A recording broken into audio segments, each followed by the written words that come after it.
Good morning, guys. Today we've got here HTC U24 Pro, and let me show you how to change keyboard language.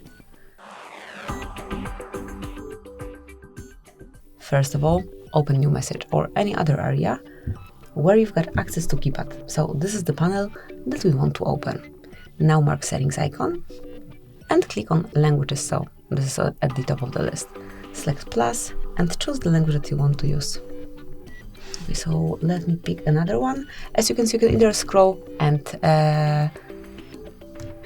like still keep scrolling until you find the preferred language, or you can use the search area and here provide the language that you want to apply. And let me apply, for example, Chinese. So the difference is visible. And now we can stay with both languages if you want.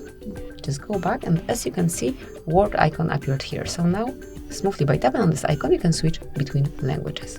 But if you have one language only, this icon disappears. So let me remove, for example, Chinese.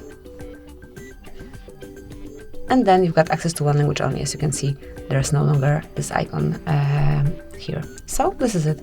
So you can manage keyboard language. Thank you for watching. Please subscribe our channel and leave the thumbs up.